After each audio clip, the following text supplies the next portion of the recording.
Le chapitre 3 va s'articuler sur les calendriers vaccinaux. Calendrier vaccinaux et programme de vaccination.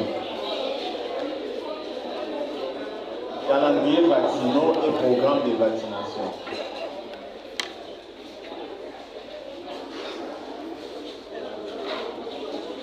Calendrier vaccinaux et programme de vaccination. Chapitre 3. Dans ces paragraphes, tous ces chapitres, nous n'allons pas parler du calendrier vaccinal comme tel. C'est supposé avoir été revu au moins 3 années de suite. C'est-à-dire, nous supposons que vous connaissez les calendriers vaccinaux des routines en fait, c'est-à-dire chez les enfants et chez la femme enceinte. Ce qui va nous intéresser ici, c'est plus les difficultés ou les défis à relever pour que les calendriers vaccinaux, c'est-à-dire les programmes de vaccination, atteignent leurs objectifs. Nous allons plus insister sur les difficultés, les défis à relever pour que le programme ait des résultats qui soient optimaux, des résultats dans les meilleurs résultats. Le calendrier vaccinal, c'est supposé connu. Vous savez, chez les enfants en routine, on donne tel vaccin à la naissance, etc. Donc c'est connu. Alors, la vaccination étant un moyen, sinon le plus grand moyen en santé publique pour lutter contre les maladies infectieuses évitables par la vaccination. Il y a plusieurs défis à relever ou des obstacles qui freinent en fait qu'on puisse atteindre les objectifs qui améliorent la qualité de la santé dans nos populations. Donc il y a des défis à relever en termes de calendrier vaccinaux dans notre pays, dans nos milieux.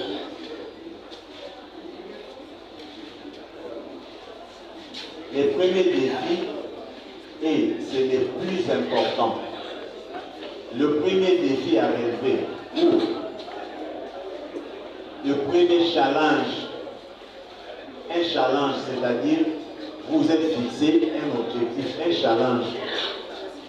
Le premier challenge, c'est la chaîne des foies. Nous avons dit un mot en parcourant quelques vaccins. Le premier challenge dans notre milieu pour que les programmes aient des résultats escomptés, c'est la chaîne des foies. La chaîne des foies pour la conservation des vaccins, c'est un grand challenge. La chaîne des foies, c'est une exigence. Madame qui est là au fond, madame, si vous pensez que c'est l'heure de raconter votre vie, sortez. Ou s'il fait chaud et que votre cerveau s'est ramolli, sortez. Je suis aussi fatigué que vous.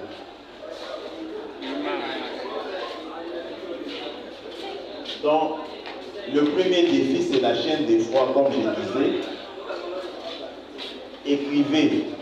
Écrivez ça en majuscule. C'est une exigence non négociable. Exigence non négociable. Non négociable. C'est une exigence non négociable. Exigence non négociable. Pourquoi? Parce que la qualité des antigènes en dépend. La qualité des antigènes en dépend.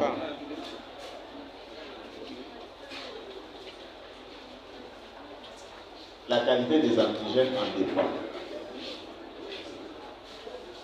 Alors, ceux qui vont lire, ils vont voir les exigences des températures en fonction du vaccin. Nous avons donné quelques exemples ici. Ce qui compte pour la chaîne des foies, ce sont les composants. Quels sont les composants? Il faut disposer d'un grand dépôt aux normes ou aux standards internationaux. Pour respecter la chaîne des foies, il faut disposer d'un grand dépôt ou des entrepôts pour garder les vaccins, pour réceptionner les vaccins et les garder. Il faut des entrepôts. Les entrepôts-là doivent répondre aux standards internationaux.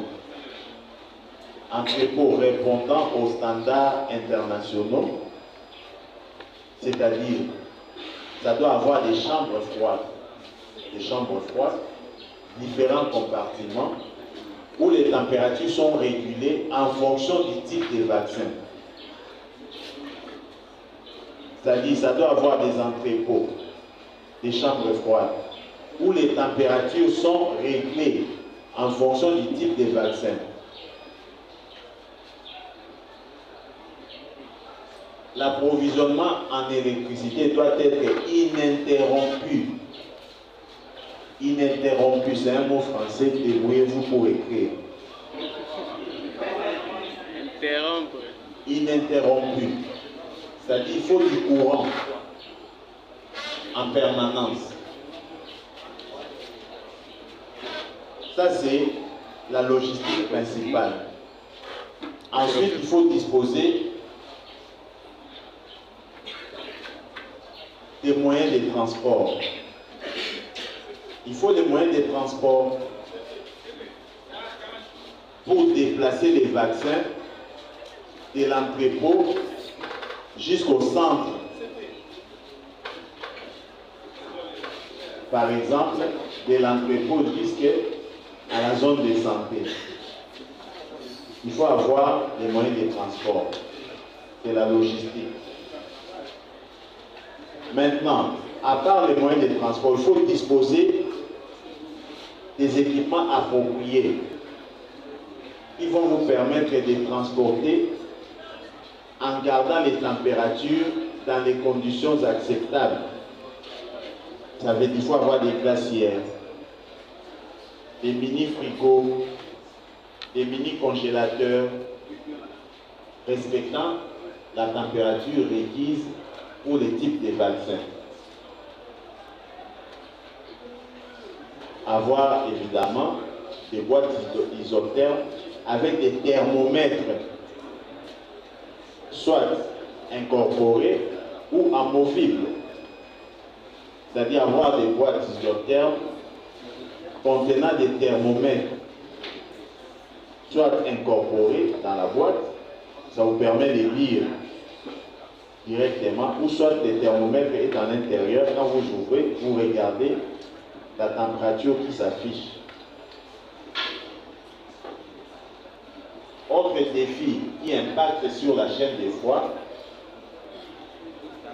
c'est les voies de communication. Dans notre milieu, nous avons un problème de voies de communication. Parfois, l'entrepôt peut être là. Les vaccins arrivent au niveau central pour qu'on les distribue. Mais on va procéder comment? Si c'est pendant la période où il pleut abondamment, on vous envoie à 120 km, vous arrivez comment? Il n'y a pas de route. C'est difficile. Donc les voies de communication font défaut. Dans les milieux ruraux ou reculés, des problèmes d'accès à l'électricité pour conserver les vaccins dans les conditions standards exigées par l'OMS. Les problèmes d'électricité, les problèmes de manque d'équipement, les mini-frigos, etc., etc. Ce sont là les grands défis.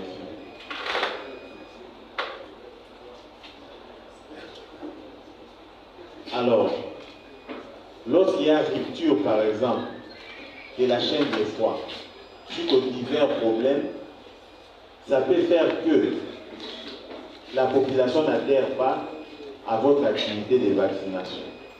Parce qu'ils n'auront pas confiance. Ils vont voir, ah, les matériels ou l'équipement que vous avez amené est tombé en panne. Est-ce que les vaccins qui sont dedans sont encore efficaces? Point d'interrogation. Donc, la chaîne des froids, c'est vraiment des problèmes les plus importants. Autre défi, c'est l'organisation des campagnes de vaccination. La faiblesse lorsque on organise des campagnes de vaccination.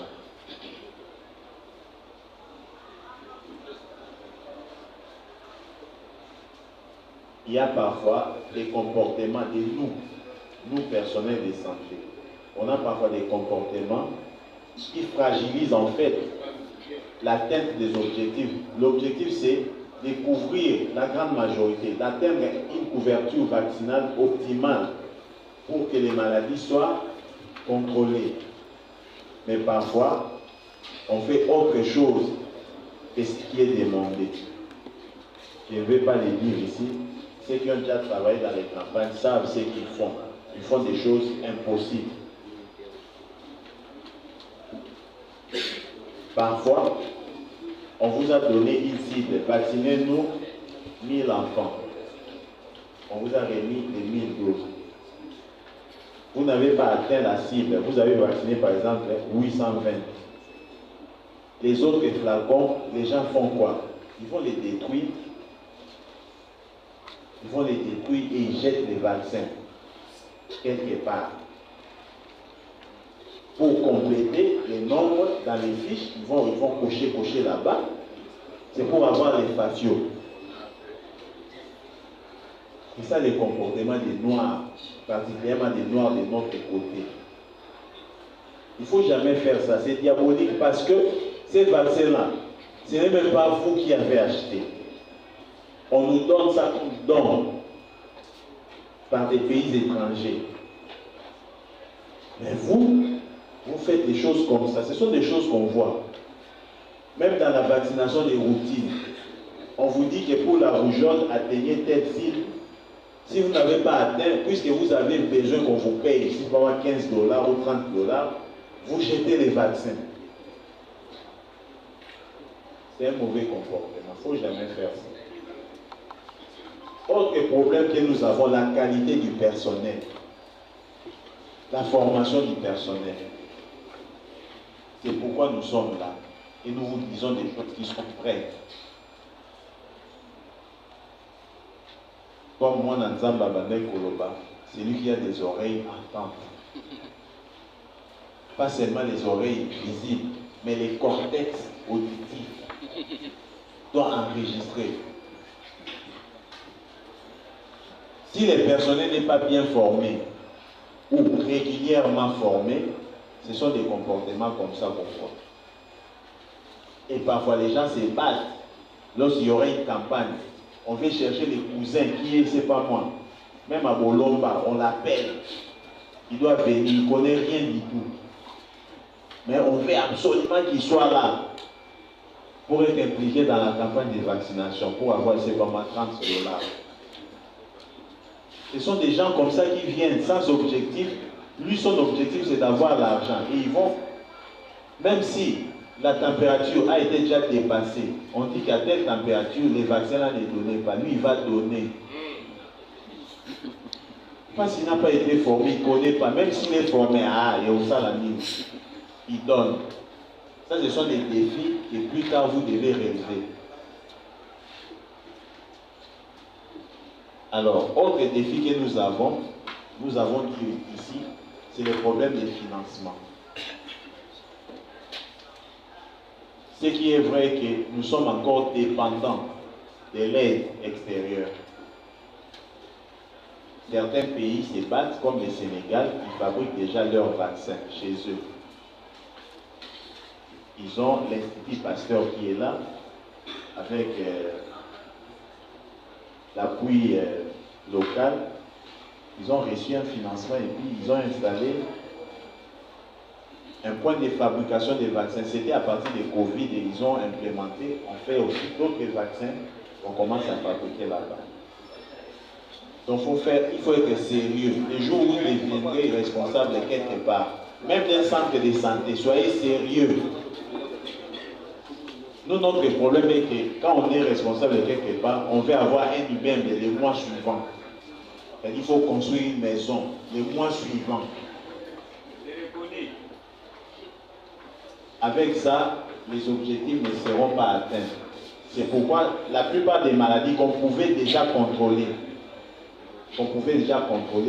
ne les sont pas parce qu'il y a des failles à tous les niveaux. Il y a des failles. Si c'est vous, faites bien votre travail. Si nous devenons nombreux, nous faisons bien le travail, on va réduire en fait les failles et nous aurons des résultats. Donc, les problèmes de financement se posent. La gestion des stocks, comme j'ai dit, il y a des gens qui font perdre inutilement les stocks des vaccins par ce genre de pratiques. Donc, il faut bien gérer les stocks. Autre élément important, défi à relever, c'est la surveillance de la couverture vaccinale. Ça a été vu en Vaccinaux 3. C'est quoi la couverture vaccinale? CP. Couverture vaccinale. Merci. CP.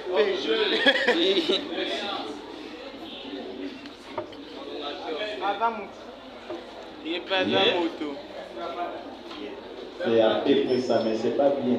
Il faut composer la réponse. Waouh! Il a donné une bonne réponse, mais c'est pas total. Dans la couverture vaccinale, c'est le nombre de gens qui doivent être vaccinés afin d'atteindre l'immunité collective. C'est ça qu'on appelle couverture vaccinale. C'est-à-dire, vous avez dans une population autant de personnes, pour que la maladie ne soit plus prévalente, pour que la maladie n'ait plus une incidence dans la communauté, vous devez vacciner un nombre seuil de personnes. Un nombre seuil. L'exemple, par exemple, rougeole, il faut dépasser 95% des personnes. C'est à ce moment-là qu'on va dire qu'il y a une couverture vaccinale contre la rougeole. Alors, il y a aussi des zones rouges ou des zones à forte prévalence ou des zones à risque d'épidémie. C'est dans ces zones-là qu'il faut vacciner le plus. Malheureusement, chez nous, ça ne se fait pas encore de manière optimale parce que, prenons le cas du choléra. À l'est, c'est le foyer du choléra. Dans la région des Grands Lacs, c'est ça le foyer du choléra. Le choléra est endémique là-bas. Vivez. Malheureusement, avec la situation que nous connaissons, les produits. Monsieur, sortez. Il ne faut pas déclarer, les papiers circulent. Vous allez déclarer parce que vous êtes qui? Sortez d'abord. Vous allez revenir l'autre séance, dans l'autre séance. C'est pas normal. Un papier qui circule et puis vous posez des problèmes. C'est pas normal, ça ne s'explique pas. Asseyez-vous.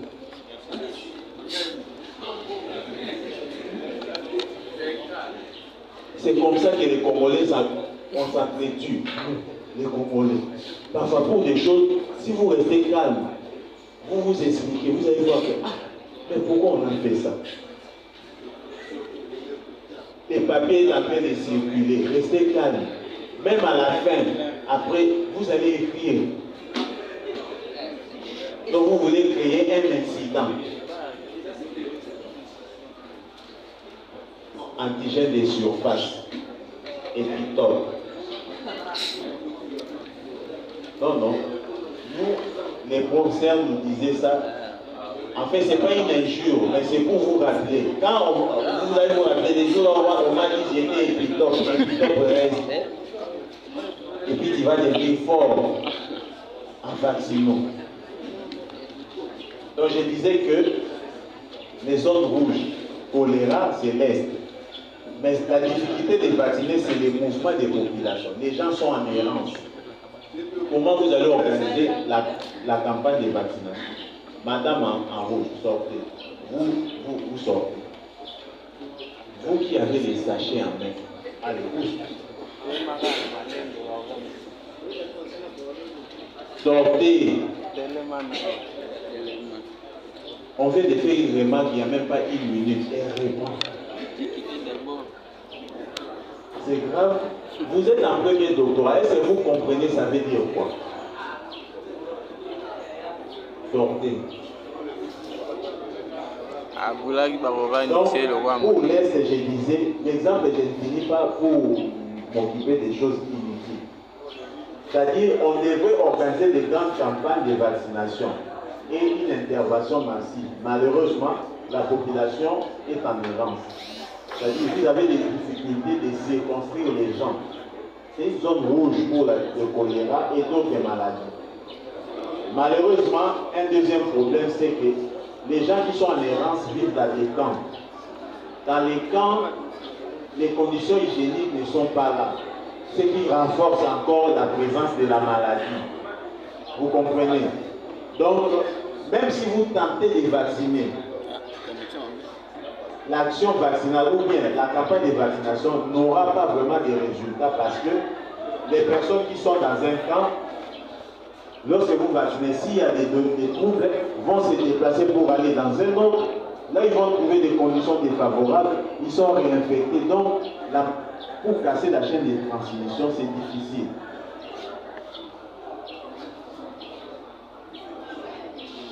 Alors, ça c'est les défis à relever pour la routine. C'est-à-dire ce que nous devons faire chaque jour. Mais il y a aussi d'autres défis. Lorsque une maladie endémique passe au stade épidémique, ou bien vous étiez en situation normale, il y a une épidémie qui apparaît. Par exemple, Ebola, par exemple, monkeypox, qu'est-ce que vous devez faire? Qu'est-ce que vous devez faire? Ce qu'on doit faire, c'est d'avoir déjà ce qu'on appelle des plans de riposte. Il y a des plans de riposte qui existent. On avait l'ancien plan, maintenant on a un nouveau plan. Avec la nouvelle structure, il y a maintenant l'INPS, donc Institut National de Santé Publique, qui chapeaute maintenant toutes les autres structures. Ok? Et ils ont déployé des agents ou bien des bureaux dans toutes les provinces, de telle sorte que les alertes ou les signes qui montrent qu'il peut y avoir un danger potentiel d'une épidémie sont remontés au niveau de ces structures et ça remonte au niveau central pour la prise de décision. Alors, en cas de crise, lorsque l'épidémie est déclarée, la structure, le nouveau plan fait en sorte que déjà au niveau local, vous ripostez. Ce n'est plus comme c'était avant, il faut attendre les gens qui doivent venir des Kinshasa, des partenaires. Déjà au niveau local, vous devez déjà commencer à riposter. Ça permet d'avoir une réponse rapide. Ok? Alors, parmi cette riposte-là, les autres mesures existent, il y a les vaccins. C'est-à-dire les maladies, par exemple, comme Ebola, comme les monkeypox. Comme on sait que nous sommes dans une région où ces maladies peuvent ressurgir à tout moment, on prépositionne déjà quelques doses des vaccins ou des médicaments. C'est pour que lorsqu'il y a un cas, on ne va pas attendre l'avion qui doit venir la semaine prochaine ou 2 jours après. Non, dès qu'il y a un cas, il y a déjà un prépositionnement des vaccins. On peut déjà donner et vous listez les contacts. On peut vacciner aussi les contacts directement. Donc ça permet de gagner en termes de temps et en termes d'efficacité.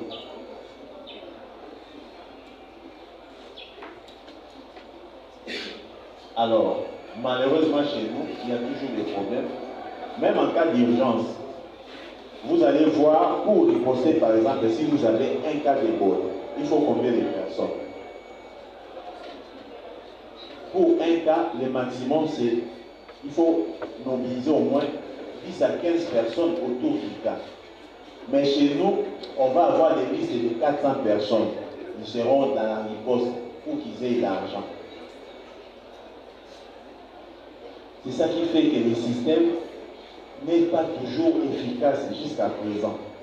Parce que les gens qu'on met dans la liste là, ils sont peut-être très loin, ils ne sont même pas au courant que son nom est sur une liste. C'est parce que quelqu'un veut avoir l'argent. Et quand on veut avoir l'argent comme ça, on ne s'occupe pas vraiment du problème pour lequel cet argent-là devrait sortir. Ne soyez pas comme ça. Ici, ce n'est pas l'église, mais on vous conscientise comme médecin. Ça fait partie de ce qu'on appelle la déontologie, l'éthique. Il y a aussi des mauvais confrères. Ça existe. Vous allez les rencontrer dans la pratique. C'est à vous de savoir si vous serez dans quel camp.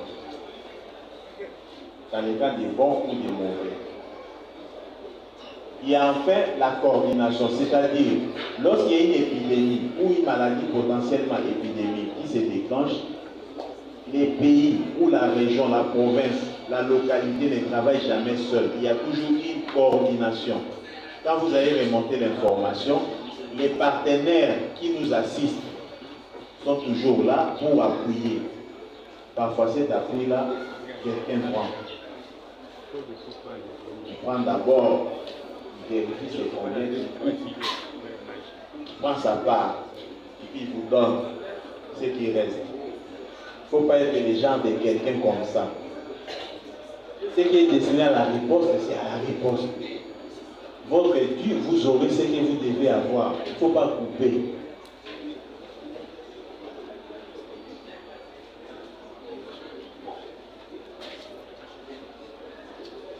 Nous allons continuer, même parce que les après-midi, nous serons avec CDL3. Soyez des bons médecins, devenez des bons médecins. Merci.